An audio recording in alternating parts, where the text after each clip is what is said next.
안녕하세요, 헬레나입니다. 오늘 함께 이야기를 나눌 책은 너무 신경 썼더니 지친다입니다. 다케다 유키가 쓰고 미래지향에서 펴냈습니다. 불편한 사람과 같이 있으면 신경 쓰여요. 사람들과 오랜 시간 함께하면 좀 지쳐요. 실수를 알게 되면 계속 생각하게 돼요. 여러분도 혹시 이런 적 있지 않으신가요? 그런데 모두 다 이렇지는 않습니다. 아무렇지 않은 사람들도 있거든요. 주변에 물어봤을 때 그렇게까지 신경 쓰지 않아도 되잖아 라든지 왜 그렇게 걱정해? 라고 반응한다면 왠지 모르게 내가 예민한 사람이 된 것 같죠. 예민한 건 맞습니다. 그렇지만 달리 말해서 섬세한 거라고 표현하는 게 적합합니다. 섬세한 사람들은 상대방의 감정과 그 자리의 분위기는 물론 주변 사람이 알아차리지 못하는 작은 변화까지 감지할 수 있습니다. 그런데 섬세한 사람들의 잘 느끼는 특징을 너무 신경 쓴다, 너무 진지하다 라며 예민한 성격으로 오해하는데요. 일레인 아론 박사가 조사한 바에 따르면 5명 중 1명이 선천적으로 섬세함을 타고난다고 합니다. 키가 큰 사람과 키가 작은 사람이 있듯이 섬세함은 성격의 문제가 아니라 타고난 기질에 불과하다는 거죠.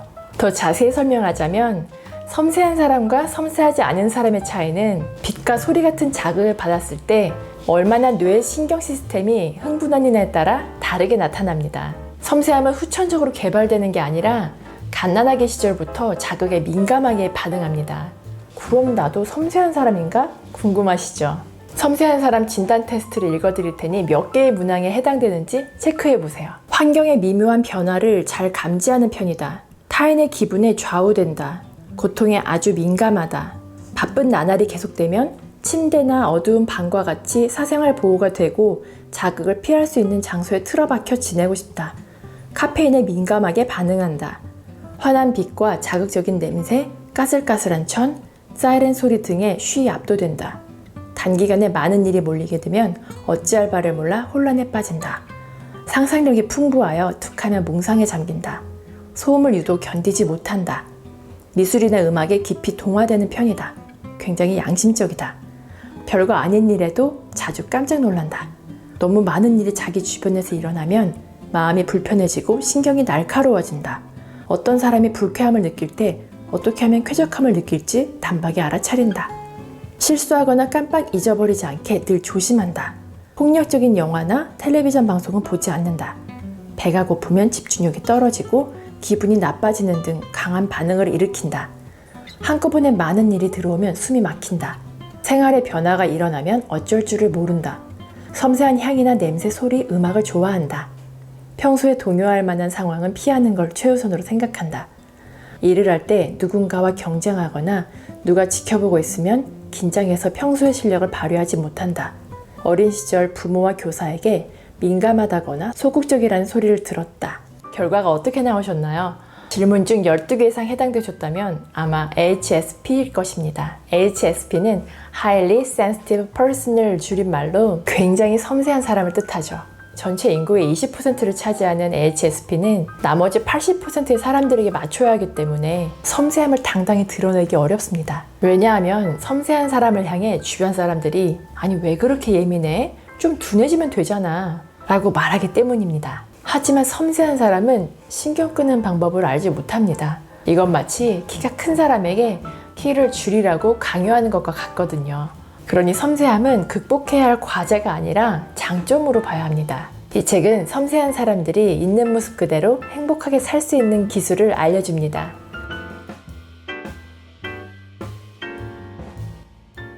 먼저 섬세한 이들이 편안해질 수 있는 기본 법칙에 대해 말씀드릴게요. 섬세한 사람에게는 무엇이 필요할까요? 고통과 스트레스를 견디는 둔감함일까요? 아닙니다. 섬세한 감각을 기준으로 자신에게 좋은 것과 나쁜 것을 구분하고 자신에게 맞는 인간관계와 환경에서 지내는 것입니다. 세심한 사람들이 가장 많이 하는 고민은 사람들과 있으면 이내 지친다는 겁니다. 결코 사람을 싫어해서가 아니라 함께하는 공간의 분위기를 살피기 때문이죠.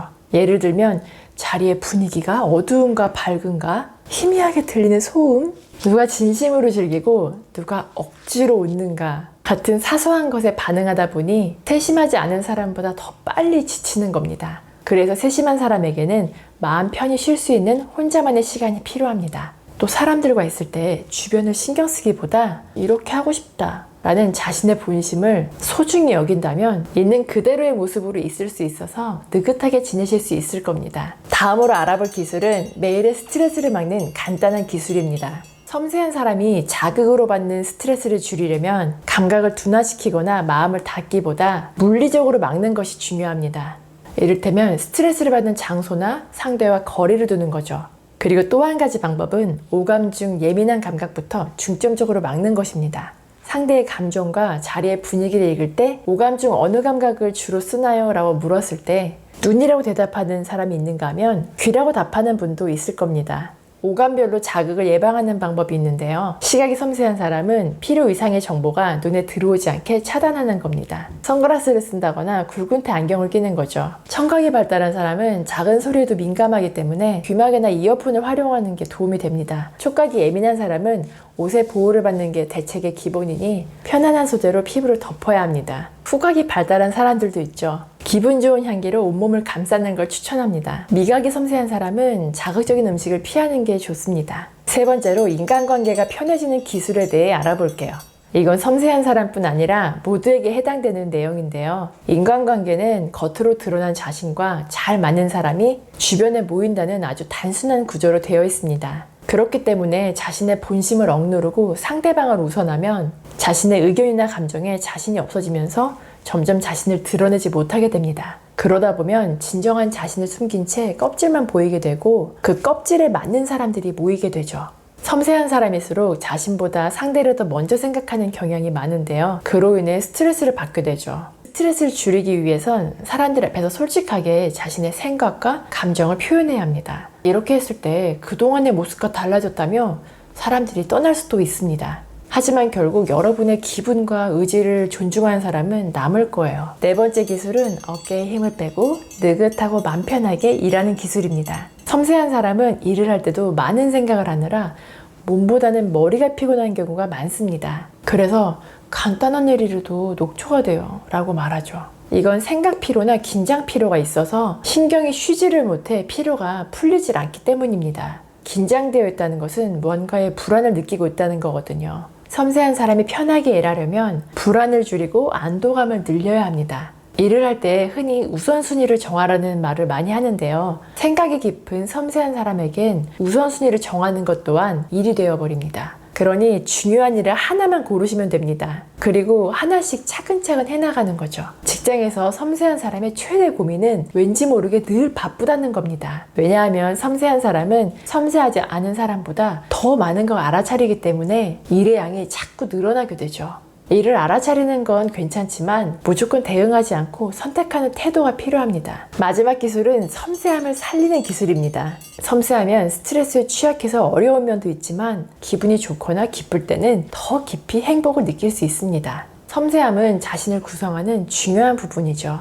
남들과 다르다고 해서 이상한 건 아닙니다. 섬세한 특징을 좋은 것이라고 받아들이면 자신을 긍정할 수 있어요. 그리고 섬세한 사람에겐 공통된 5가지 강점이 있습니다. 첫 번째, 느끼는 힘입니다.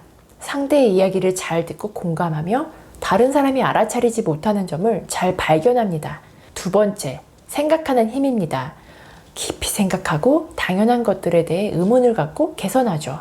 세 번째, 음미하는 힘입니다. 좋은 것을 정밀하게 받아들여서 음미한 후 진하게 표현할 줄 압니다. 네 번째, 양심의 힘입니다. 섬세한 사람은 양심적이고 예의가 바릅니다. 다섯 번째, 직감의 힘입니다. 자신에게 맞는 걸 잘 찾아내고 어떤 일을 접할 때 문제점을 꿰뚫어 봅니다. 이렇게 나열하고 보니 섬세한 사람은 많은 강점을 가졌네요. 지금까지 섬세한 사람이 활력 있게 살아가는 기술에 대해 알아봤는데요. 다시 정리하자면 편안해질 수 있는 기본 법칙과 매일 스트레스를 막기 위한 방법, 그리고 인간관계 기술과 편안하게 일하는 기술, 마지막으로 섬세함을 살리는 기술이었습니다. 자신의 본심을 알고 자신이 하고 싶은 바람을 하나씩 이루어나가다 보면 마음 중심이 단단해질 거예요. 단단해진다는 건 둔감해진다는 의미가 아닙니다. 섬세한 감수성을 간직한 채 자신에게 좋은 것과 나쁜 것을 구분할 수 있는 힘을 가지는 거죠. 오늘도 끝까지 함께 해주셔서 감사드리고요. 구독과 좋아요, 댓글은 큰 힘이 되니 꼭 기억해 주세요. 즐거운 하루 보내시고 다음에 또 만나요.